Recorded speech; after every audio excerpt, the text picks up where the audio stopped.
Dental Fuel, the podcast that focuses on what no one else is talking about: mistakes. The dental world is full of before and afters, and no one is talking about the middle. Dental Fuel brings you the unspoken in between. Welcome back to another episode of Dental Fuel. Dental Fuel is brought to you by 90 Day Jumpstart, a program to help you increase production and break free from financial stress. We are back with Dr. Laura Schwindt and Dr. Karen Tindall. You might know them as the Mint Door. In this episode, we talk about some pivotal financial mistakes that both Dr. Schwindt and Dr. Tindall made early in their dental careers. These mistakes gave them both valuable lessons. We also talk about the financial implications of transitioning out of a clinical setting and offering practical advice to maintain financial stability. Yeah.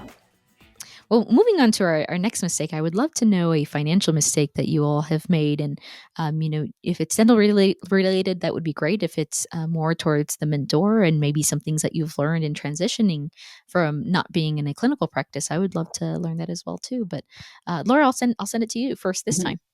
Awesome. Fantastic. Early on in my practice, I decided that I wanted to hire a consultant. And so I, started doing some research and looking around, and I found one, and I met with who I thought was the consultant. Really hit it off with this person, and just thought that this was really making sense. What he was talking about really felt like a good fit. And then he explained how the payment would work. And he explained that it needed to be paid all up front in one lump sum, and it was a big amount.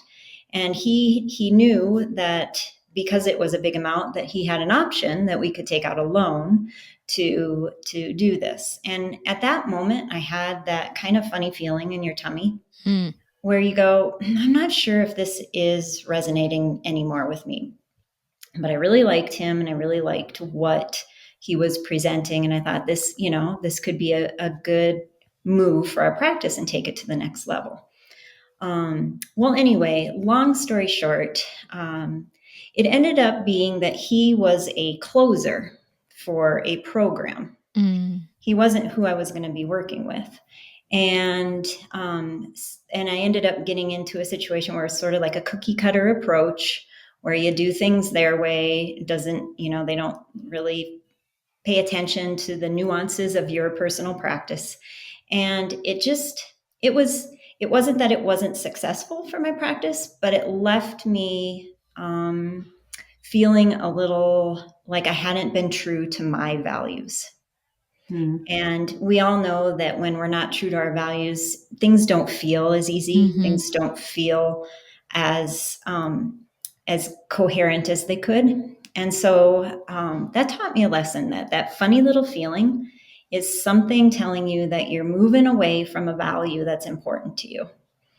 And so it really taught me to listen to that funny feeling a little more, pay attention to it. And certainly I've made that mistake, even to this day, sometimes not listening to that gut feeling. But I will say now I do listen to it much more. And whenever, we're looking at big decisions, Karen and I too, we rub up those decisions now with our values. Does this align with our values? And I think that that's really important. Very important message as well. And, those gut feelings, man, they're there for a reason sometimes, but they're so easy to ignore even when they're really strong in there. But yeah, I resonate with that as well too. Karen, how about yourself? I'm thinking back to my first true associate's job. So in England, you go to dental school, then you have to do a year of, well, at the time it was a year, it's probably 2 years now, of vocational professional training. Then you get an associate's job. And my associate's job at that point in time handed me a deal, basically. So it was the same practice where I'd done my training. They signed me over to a new contract. So these were people that I thought that I trusted. And I just new dentist, not really very much experience in the real world after only a year out of dental school. They present me with a deal that basically said, you owe a third of everything in this practice. You're going to pay a third of everything. but you're going to get so much money for it. Look at everything we're making. The two of them, this is going to be a great success. Well, a brand new dentist just starting off is not quick. They're slow. It was really, really hard. And looking back on it and reading the things that I do now and seeing what support is out there, I would just urge people to have a mentor, have somebody that they can go and talk to who is separate from a decision that they're making with a contract to somebody else. Seek legal advice even before you sign a contract. Because I got stuck in something that for 3 months, I earned less than my assistant by the time I had paid all the third of all these practice costs. And when I actually took it to the British Dental Association at the time, they were like, what, where, how have you got yourself into this? But at the time, I trusted people and I just went with that. So naive, probably, most certainly naive. Would I make that mistake again? No way, but I think I'm a lot more confident. But I think when you are a new dentist going into something, you don't give yourself the credit that you think I'm new, therefore I have to do something the way these experienced people are telling me to do it. And that isn't the case. You can do your due diligence. You can take advice. You can check things out. And I didn't. I was very fortunate that I put together a case to show them that this was not working out for me. And they did manage to change it. But it wasn't somewhere that then I felt comfortable staying for long term. That's a sticky situation, and maybe not to that level, but not super unheard of, especially for new dentists who are going into an associateship, or maybe they're looking at a corporate office, and it is very easy, I would say, to want to fall into the potential trap that a pretty shiny penny may show you. Mm-hmm. That an office may offer you the moon in the sky, but the reality of it may be completely different, especially once you start. And it can be very challenging to get out of a situation like that. Yeah. I think at the time, it was probably the biggest, most stressful thing I'd dealt with up until that point in my life. I think life equips you with the skills to deal with challenges at different points in your life, and that you get the skills, so you become more adept at dealing with some things, but it will always throw you another challenge.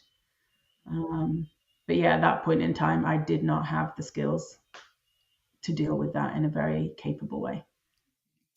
I'd like to talk a little bit more about finances and more in the setting that you all are now. And I think that leaving clinical dentistry probably was a difficult decision for you all to make individually. And financially, perhaps knowing that you have that financial support behind you through that clinical revenue that you would be bringing in. How was that decision for you all from a financial point? How was that for you to make that decision to leave clinical dentistry? Karen, why don't you start us off? I think my situation is very unique, Mm-hmm. and maybe not so common, was the fact that I was leaving my job behind because we were moving to the United States with my husband's job. And I didn't even have a work visa to work at all over here in the United States. So financially for me, we had to work out, okay, with our expat deal that we're getting, does this cover the fact that Karen's not working? And that was a big decision for us to make, to put one salary down.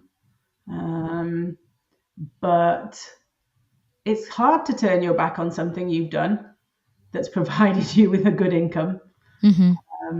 And to turn away from that was difficult, but I didn't dwell on that for too long because there was nothing I could do about it. Laura and I, we have a system that we work through our clients with where we have some rings of control, and it's all about learning how to categorize something that a challenge or a situation or an issue or something that needs, or task even, and putting it in a ring of, can you ask yourself the question, how can I control this? And the one of our rings is, I have no control over this whatsoever. And if something falls into that ring, then you have to put it down, because you can't dwell on it, because there's nothing you can do. It's wasted energy worrying about something you can't do anything about. So for me, that's where that had to go in that box, in that ring of I can't do anything about this. I just have to move on and look forwards at something else. Ooh, I bet that system and that process is very helpful to your clients. I like that. That's something I'm going to remember. What about you, Laura? Yeah, I think that similar to the rings of control, what can you control? And so certainly leaving did present financial challenges, but what can you control? And for us, it was what can we control of our expenses? What are we doing that we can streamline? For instance, we had a big house on a lake. We had cars. We had stuff. We had, a lot of things that we could trim. So, we actually sold everything and moved in with my dad for a period of time. That was a decision. And so I think, was it easy? It wasn't easy. It was scary and kind of, you lose your identity a little bit during it. But was it the right decision? You talk about healthcare versus sick care. You can either pay for a gym membership and healthy food and supplements now, or you can pay for sick care later. And so, we kind of did that weighing of, the way we're living right now is setting us up for, burnout again, maybe even issues within our relationship. And so let's do the hard things now and change. And that's what we did. And yeah, it was definitely a challenging road, but also a very rewarding one as well. So yes, I'm sure that while you're going through it, it's probably really, really tough. And I'm sure it was a big transition to move back with your dad, but I'm sure that it was fun and probably rewarding. And when you look back, probably something that was necessary for you to kind of develop and move forward. Yeah. So my dad was a retired dentist, so he got the whole dental thing, and he knew then. That was a nice. Yeah, he was a good level of support for us at the time. That's great. Yeah. That's definitely what we need is just a good support team around us. That's right. Our conversation with Dr. Schwindt and Dr. Tindall continues next week with a team mistake. You can find them on Instagram at The Mentor Club. Be sure to follow us on Instagram at IgniteDDS and at Dental Fuel. If you're looking to grow your practice and need some help along the way, be sure to check out 90 Day Jumpstart. You can start for free by contacting Dr. David Rice. Check out the link to his Calendly in the show notes.